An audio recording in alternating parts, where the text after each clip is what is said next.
This episode of the Children's Literature Podcast is brought to you by having popcorn on movie night. Popcorn on movie night. And every other night, because once it's in the couch cushions, you'll keep finding it forever.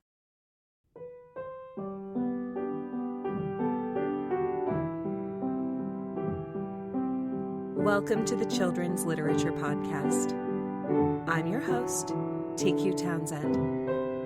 These are my predictions for film adaptations of children's books being released this year.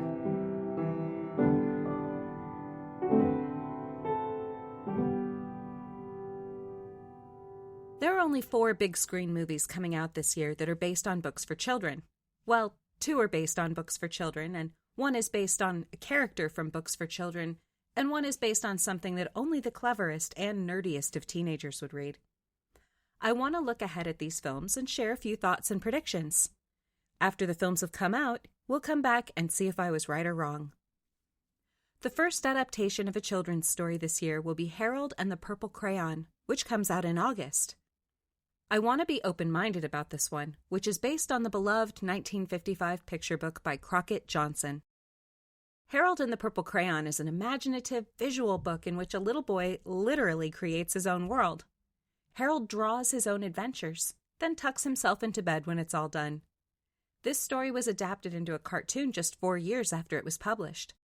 It was a pretty straightforward animation of the original story, and it's very good. 20 years ago, the character of Harold was adapted into a TV series that unfortunately didn't make much of an impression and only lasted 1 season. The reason the TV series failed is the same reason that I'm not sure a feature-length film will be any good. This is a simple, tightly focused story, and I don't see how stretching it beyond its original purpose can turn out well. The cast of the film version of Harold and the Purple Crayon is heavy on adults and light on children. In contrast, the book has 1 child and no grown-ups. It's not that grown-ups can't make great TV or movies for kids. The Muppet Show and Mr. Rogers' Neighborhood were shows written and performed almost entirely by adults, and they were amazing. But when grown-ups, especially Hollywood-type grown-ups, sink their claws into a story that is for children and about children, for some reason they just can't resist cramming in a bunch of adult characters and adult nonsense. This results in a show that kids just can't relate to.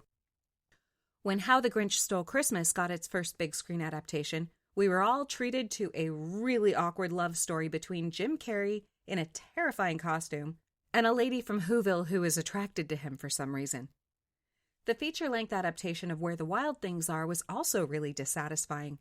It was visually striking, but the story was stretched well beyond its original purpose to make it fit the required runtime.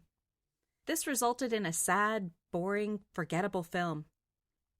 Illustrated books for kids work because they are very tightly focused.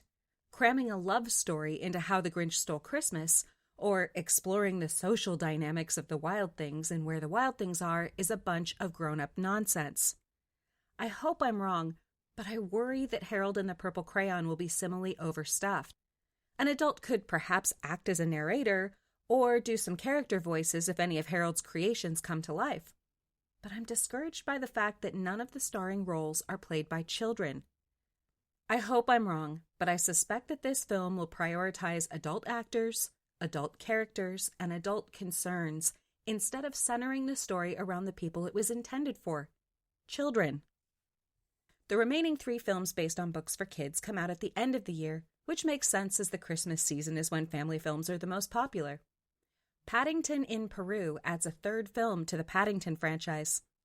These movies have gone in their own direction from the original stories, but they're very good and are well loved for a reason. Paddington 2 achieved something very unusual in that the sequel was even better than the first film. As long as the writers of Paddington in Peru stay focused on a good story with strong characters and wide appeal, this movie should be some nice, wholesome family fun. There are 3 titles in the Paddington series in which the bear goes back to Peru. These are An Unexpected Party, A Bear at Sea, and Anchors Away. It's possible that the plot of this new movie will draw on some elements of these stories, but I predict that if the plot of Paddington in Peru connects with the books, it will only be loosely. The Lord of the Rings, The War of the Rohirrim may be a film for teenagers, and it may not. The writings of J.R.R. Tolkien have a wide range when it comes to the audience. The Hobbit can be read by older children, teens, and adults. The Lord of the Rings has introduced many teenagers to the fantasy genre and more grown-up literature. It's pretty rare, though, for teenagers to take interest in the Silmarillion or the lengthy appendices to the Lord of the Rings. This movie will tell the story of Helm Hammerhand, a legendary king of Rohan. The tale is briefly told in one of the appendices to The Lord of the Rings, so it is based on Tolkien's writing. I think it's a good decision to tell this story in animated form, as it gives it a chance to be its own thing, rather than something that will be directly compared to the Peter Jackson films. I also really like the idea of framing the story as if Éowyn, the Shield Maiden from The Lord of the Rings, is telling the tale. This adds a nice historical layer, reinforcing the story as an important part of the history and lore of the Kingdom of Rohan. This is how many Old English and Middle English authors told stories, including Geoffrey Chaucer and the unknown author of Beowulf. However, I do have to point out that I can't be sure yet if this is going to be appropriate for your teenager. This is a story about a war, so younger children are never going to be part of the intended audience. Parents should check it out first and find out how graphic the violence will be before taking any teenagers to the theater. Some kids will be fine with more explicit visuals, and it might be too much for others.